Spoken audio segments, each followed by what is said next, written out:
여러분, 안녕하세요. 기술을 통찰하고 투자로 연결하는 R&D랩에서 절대 놓쳐선 안 될 기술주를 집중 분석합니다. 오늘은 국내 조선과 건설 산업에서 새로운 기지개를 켜고 있는 기업 HJ중공업에 대해 집중 분석해 보겠습니다. 최근 몇 년간 눈에 띄는 성과를 이어가며 조선 방산과 도시건설 그리고 친환경 선박 분야에서 어떤 흐름을 만들어가고 있는지, 2025년 사업계획은 어떻게 짜여 있는지, 그리고 기술 개발의 흐름은 어디를 향하고 있는지 구체적으로 알려드리겠습니다. 이 기업이 단순한 전통 조선업체에 머물러 있는 것이 아니라 수소 연료 기반 선박, 고속 상륙정, 그리고 스마트 조선소 시스템으로 나아가는 과정을 함께 보시죠. 먼저 2024년 HJ중공업은 조선과 건설 전 부문에서 약 4조 7천억 원에 달하는 수주 실적을 기록했습니다. 이는 회사 역사상 최고 수주 성과이며 이 중 조선 부문만 해도 1조 7,500억 원에 달합니다. 특히 수주한 선박 중 8척이 동일한 설계 구조를 가진 컨테이너선이라는 점은 생산 효율성과 원가 절감 측면에서 매우 유리합니다. 반면 건설 부문에서도 공공공사와 민간 정비 사업, 그리고 해외 공사까지 균형 있는 포트폴리오를 바탕으로 약 3조 원에 가까운 수주를 확보했으며 이 중 GTX, 새만금국제공항, 필리핀 항만건설 같은 굵직한 프로젝트들이 포함되어 있습니다. 이러한 수주 잔량은 9조 원을 넘어서며 향후 2년 이상 꾸준한 매출 기반을 제공할 것으로 기대되는데, 투자자 입장에서는 주가 흐름의 하방을 받쳐줄 단단한 기초 체력으로 이해하셔도 좋습니다. 주목할 부분은 단지 수주 금액만이 아니라 수익성 중심의 포트폴리오 재편입니다. 반복 건조 가능한 선형, 고부가 방산선, 그리고 공공 인프라 중심의 건설 전략은 수익 안정성까지 동시에 확보하는 이중 전략으로 평가됩니다. 그렇다면 이 회사는 2025년에 어떤 방향으로 나아가고 있을까요? 우선 해군과 해경을 위한 특수선 분야를 중심으로 방산 사업을 강화하겠다는 전략이 뚜렷합니다. 실제로 2025년 메덱스 해양방산 전시회에 참가하여 고속 상륙정, 독도함, 마라도함 등 대표 함정을 선보일 계획이며, 이는 중동과 동남아시아 방산 바이어와의 수출 상담으로도 이어질 가능성이 큽니다. 특히 공기부양 기술을 활용한 고속 상륙정은 저수심갯벌도서 지역에서도 운용이 가능하기 때문에 전술적 가치가 높고 우리나라뿐 아니라 동남아 해군에게도 매력적인 무기로 평가받고 있습니다. 두 번째로는 친환경 선박과 미래 에너지 전환 시장을 겨냥한 기술 개발입니다. LNG 추진선, 벙커링선 등 IMO 환경 규제에 대응할 수 있는 친환경 선박 기술 확보에 나서며 조선소 내 디지털 생산 관리 시스템과 연계된 스마트 조선소 구축에도 투자를 확대하고 있습니다. 이는 단순한 건조 기술을 넘어서 유지보수 업그레이드가 가능한 MRO 기반의 수익 구조 확장까지 염두에 두고 있는 전략입니다. 세 번째, 건설 부문에서는 단기 수익 중심보다는 장기 도시 정비와 공공 인프라를 중심으로 리스크 분산을 노리고 있습니다. 조선과 건설이라는 전혀 다른 산업 영역이지만 하나의 기업 안에서 서로의 변동성을 상쇄하는 구조를 만들어내고 있는 셈입니다. 특히 원자재 및 환율 변동에 민감한 조선 사업의 단점을 발주 기반의 건설 사업으로 안정화시키는 구조는 현재와 같은 글로벌 불확실성 시대에 상당히 효과적인 전략으로 평가됩니다. 기술 개발 측면에서도 움직임이 눈에 띕니다. 자체 기술력 기반의 함정 설계 및 개량, 수소 선박용 연료 저장 및 공급 시스템 기술 확보, 선박 구조 최적화를 위한 디지털 시뮬레이션 설계 등이 개발되고 있으며 정부의 친환경 선박 R&D 사업과 연계해 지원을 받고 있는 것으로 보입니다. 특히 수소 연료 시스템은 향후 수소 해운 시대의 핵심이 될 수 있는 분야로 기술적 진입 장벽이 높은 만큼 선점 효과가 매우 큽니다.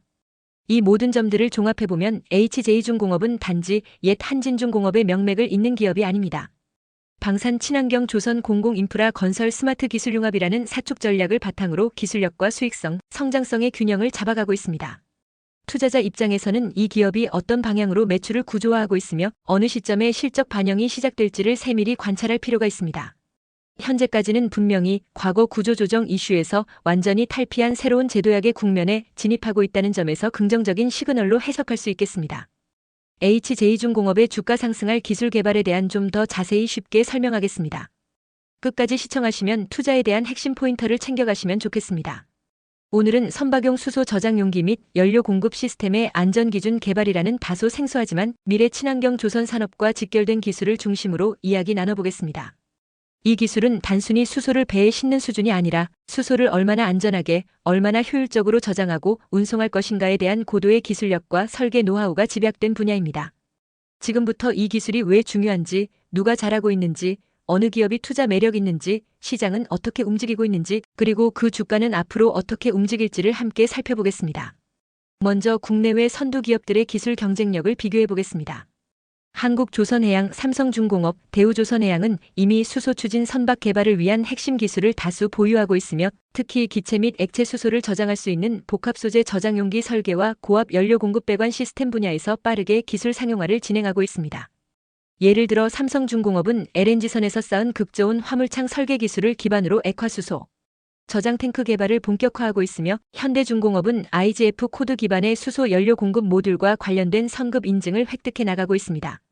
반면 해외에서는 일본의 카와사키 헤비 인더스트리즈가 세계 최초의 액화수소 운반선인 스이소 프론티어를 성공적으로 진수하며 시장을 선도하고 있고 노르웨이의 넬 하이드러전은 수소 연료전지와 고압 기체 수소의 저장 및 공급 설비를 전 세계에 공급하며 기술 선두권을 유지하고 있습니다.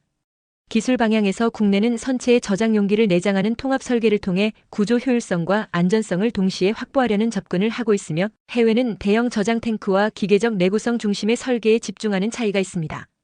결국 누가 먼저 실외역에 적용하고 성급과 IMO 기준에 적합한 운항 사례를 축적하느냐가 승부처가 될 것입니다. 다음은 해외 선두 기업들의 주식 동향입니다. 카와사키는 수소 운송선 실증 성공 이후 일본 내외 투자자들의 주목을 받으며 주가가 단기 급등한 바 있습니다. 특히 일본 정부의 수소경제 로드맵과 맞물려 정책 수혜주로 편입되며 평균 거래량이 2배 이상 증가했고 기관의 순매수세도 뚜렷했습니다. 반면 넬 하이드러전은 기술 기대감과 유럽 수소 인프라 정책에 힘입어 2021년에 정점을 찍은 이후 공급망 이슈와 시장 전체 조정 국면 속에 하락세를 보였습니다. 하지만 최근 다시 글로벌 수소 프로젝트가 확대되면서 점진적 반등 흐름을 보이고 있어 중장기적 투자 관점에서 재평가가 필요한 시점입니다. 세 번째는 국내외 대학들의 연구 동향입니다.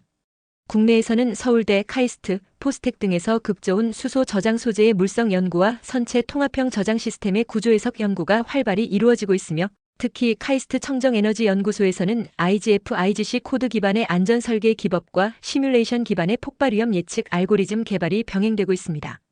해외에서는 MIT, 델프트 유니버시티 오브 테크놀로지, 토키오 인스터튜트 오브 테크놀로지가 각각 소재, 시스템 설계, 공정 안전 관점에서 수소 선박용 기술 개발을 주도하고 있으면 이들 기관의 논문과 기술 보고서는 국제 성급 기준 수립에도 활용되고 있습니다. 특히 델프트는 수소 저장 용기와 연료 공급 배관의 파손 시나리오를 정량화하고 이에 대한 대응 방안까지 구조 해석과 CFD 시뮬레이션으로 규명하여 실적용 가능성을 높이고 있습니다. 이처럼 연구기관의 기술이 기업의 제품 상용화로 이어지는 흐름이 매우 빠르게 진행되고 있으며 투자자 입장에서는 이들 연구 성과가 곧 기술 밸류로 직결될 수 있다는 점에 주목해야 합니다.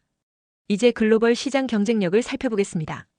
현재 선박용 수소 저장 및 연료 공급 시스템 시장은 초기 단계이지만 IMO의 2050년 탄소 중립 전략과 유럽연합의 친환경 선박 의무 도입 로드맵에 따라 급속도로 확대되고 있습니다. 전 세계적으로 2030년까지 수소 추진선 1000척 이상이 신규 건조될 것으로 예상되며 저장 용기와 연료 공급 시스템 시장만도 약 50조 원 이상의 신규 수요가 발생할 것으로 분석됩니다.